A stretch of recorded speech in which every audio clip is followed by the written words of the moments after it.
So there's new info on Onision, and it's actually not too new. It's about a day old. Normally I would have got out to you faster, but this shit genuinely disturbed me to the point where it was hard for me to make this video because he let his 2-year-old daughter walk out of a 2-story window and fall directly onto concrete.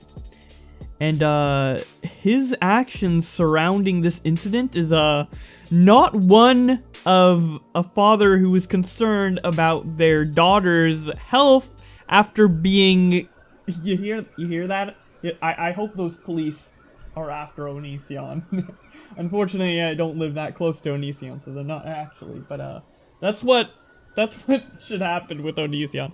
Either way, this is fucking insane. Okay, so there was a police report that came out detailing this entire thing. I'm gonna read it out to you guys and then we're gonna talk about it. On September 12th, 2019 at around 19:08 hours, Deputy Mancuso and I responded to a medical aid call where a 2-year-old had fallen from a 2-story window. I remembered the location because I had done a welfare check with Child Protective Services about 10 days prior. CPS informed me on the incident where James Jackson had been communicating with minors and was possibly sexually abusing young girls. In this incident, there was no evidence or information that would allow me to place his 5-year-old son into CPS custody. Upon arrival, I saw the ambulance leaving the scene with a black sedan following behind it. I recognized the driver of the sedan as James, and saw his daughter in the back seat. I contacted the remaining firefighters on scene who informed me his daughter was on her way in the ambulance to Mary Bridge Children's Hospital, and her mother, Kai Jackson, was in the ambulance with her.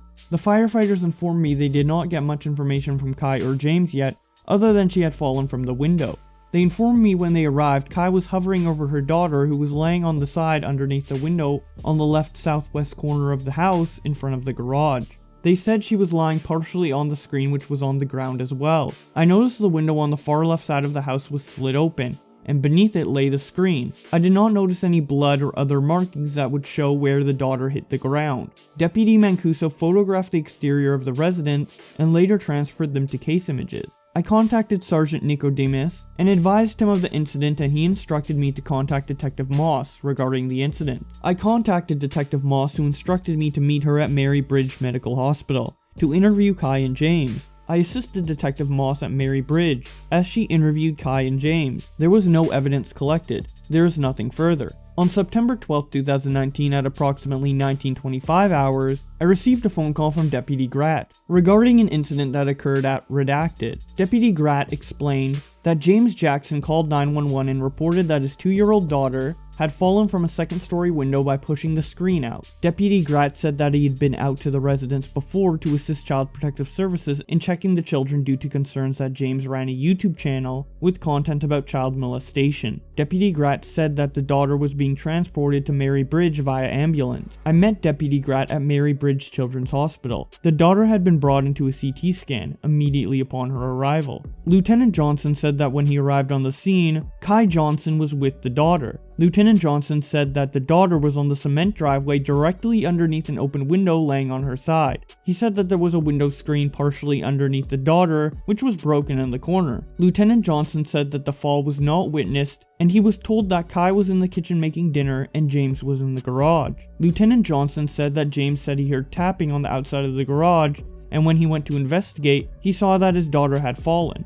I spoke privately with Kai. Kai agreed to be audio recorded during our conversation. We got interrupted during the conversation by medical staff, so my conversation with Kai is documented in 2 separate recordings. The following is a summary of our conversation. James said that he was in the garage on his computer. He explained that he works from home. James said he heard what sounded like a deep voice and tapping on the exterior of the garage. James said he thought it was his son who was outside. James said his son was not supposed to be outside, so he went upstairs so he could go outside to see why his son was out there. James said when he got part of the way up the stairs, he could see that his son was in the living room playing a video game. James said he went out of the front door and saw his daughter laying on the driveway near the garage. He said he yelled for Kai to call an ambulance and then spoke with 911 on the phone. James said that while he was waiting for the ambulance, he took a video showing the window down to the cement where his daughter was lying. I asked James why he took the video. James said he wanted to be able to show the doctor exactly where she had fallen and expressed concern that she had hit landscaping rocks which were right next to the driveway. He also said he thought about needing to show the police what happened and spoke about an incident in 2011 when a friend threatened to kill herself and make it look like he was responsible. So he took a video of himself calling 911 so he could show the police he was not responsible. James's explanation for why he took a video seemed strange to me. James said that his daughter is an active child, and said that in the past, she had climbed up and stood on tables. He said she stood on windowsills in their front room, and they make sure to keep the windows closed and locked. James showed me the video he had taken of his daughter. It was a 1-second video which showed his daughter on the ground with Kai next to her, and then panned up to show the open window. I spoke with Dr. Manji. He said that the daughter had multiple skull fractures. He said she had a subglenal hematoma. He said that she had small subdural hematomas. He said that there was some bleeding and bruising her brain, but that it was not enough to require immediate surgery. I asked him if the injuries were life-threatening, and he explained at this point they weren't, but that due to the nature of the injuries, the daughter would need to be carefully monitored because the situation could quickly change, and the injuries could become life-threatening. He explained that the skull fracture on the right side of her head was depressed and pushing into her brain. Dr. Manji said that the injuries were consistent with a fall from a second-story window. Deputy Gratt told me that James showed him Ring doorbell video. James handed me his phone and showed me the videos. The Ring video did not capture the daughter's fall. It pointed in the opposite direction. But it did show when James came outside and saw her on the ground. James walks out on the porch and looks in the direction of the garage. James runs towards her and screams to Kai to call an ambulance. Kai comes out onto the porch and screams, then runs over to the daughter. James sent me 3 videos which capture James going into the house to get a towel and talking on the phone with 911.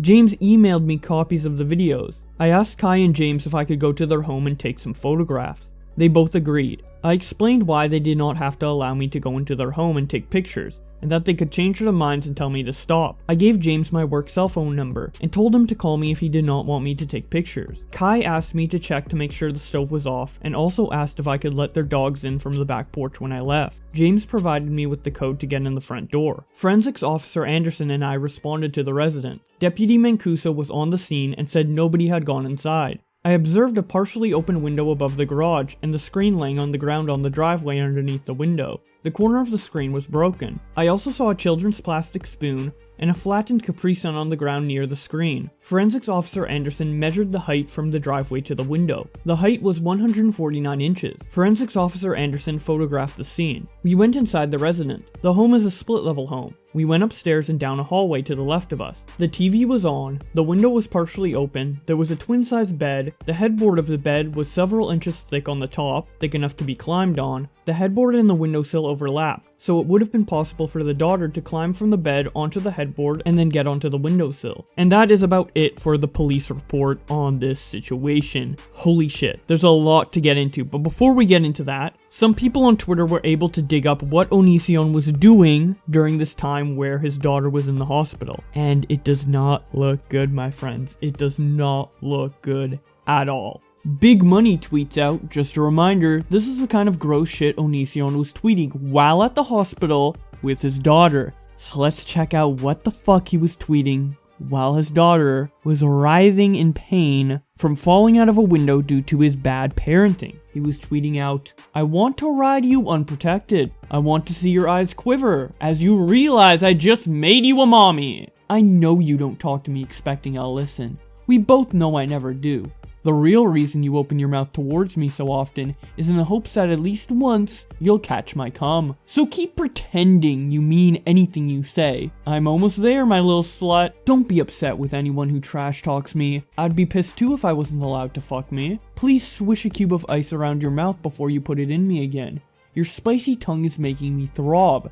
Thanks, babe. You got a lot of spicy things to say about me with that mouth of yours. Wish you'd drop to your knees and show me what your tongue can really do." I don't even want to read anymore. I don't even want to read anymore.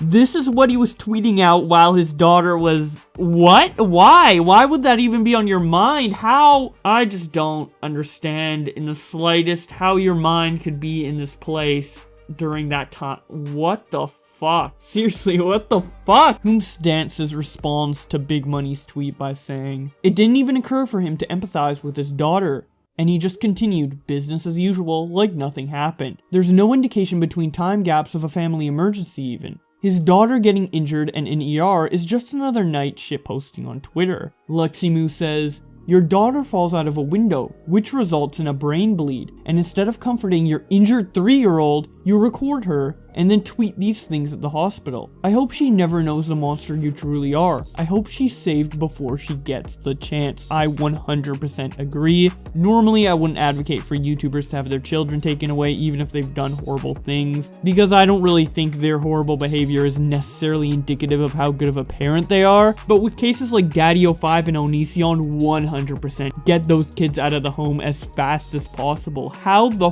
fuck can you be a human being, see a child injured in that way, and have the type of responses that Onision does?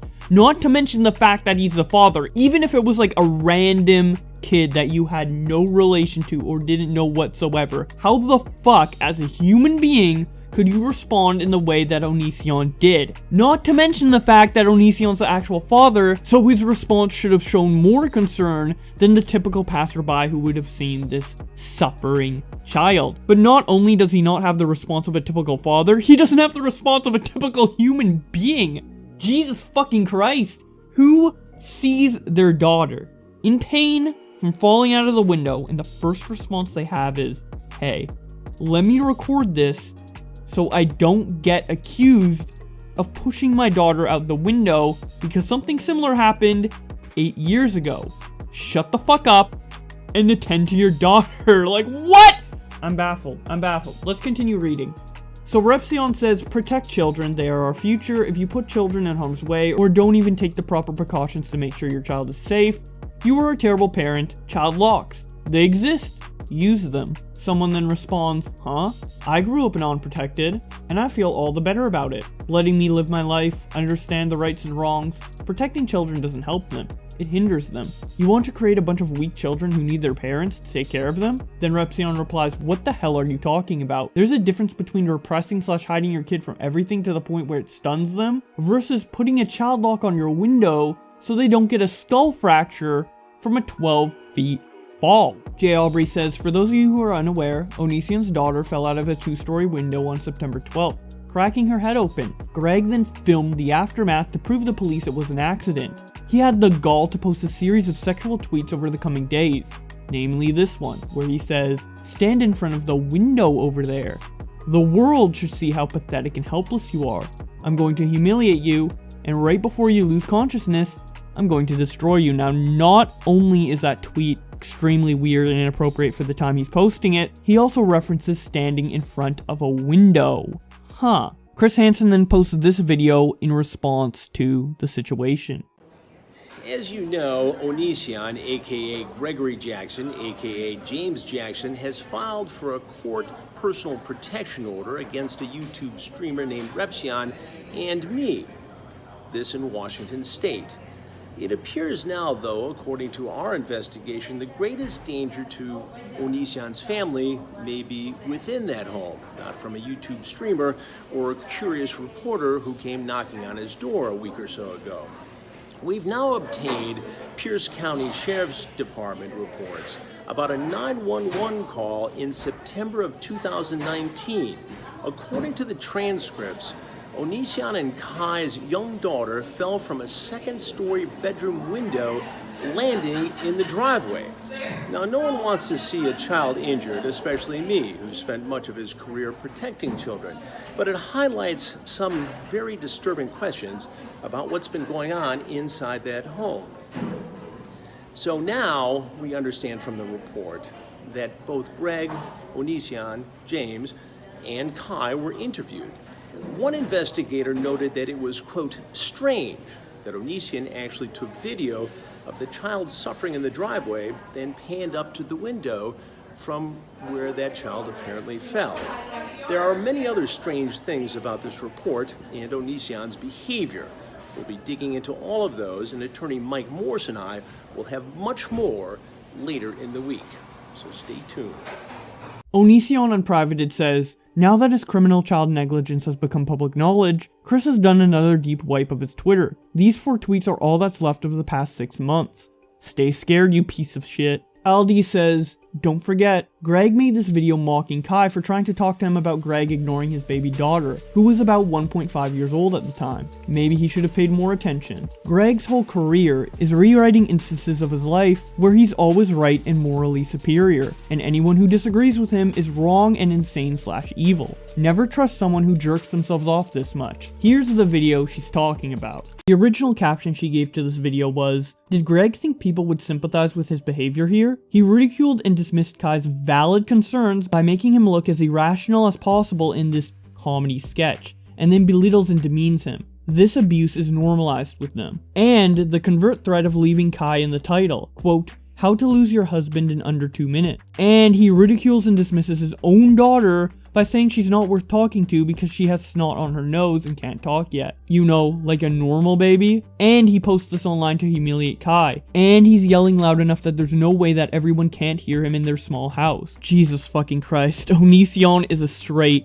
up monster. I hope his children get taken away by Child Protective Services, honestly. Don't wish this on many people, but Onision is someone I definitely wish that upon. Jesus fucking Christ. I cannot imagine treating a child like that as a normal human being, let alone a fucking father of that child. Man, this shit's fucked. Either way, that's about it for the video. Gonna keep updating you guys on Onision stuff, so be sure to stay subscribed. Thank you so much to my channel members for supporting the channel, and with all that being said, I will see you in another video, hopefully where Onision is not abusing children, although I doubt it, knowing his behavior. See you guys then.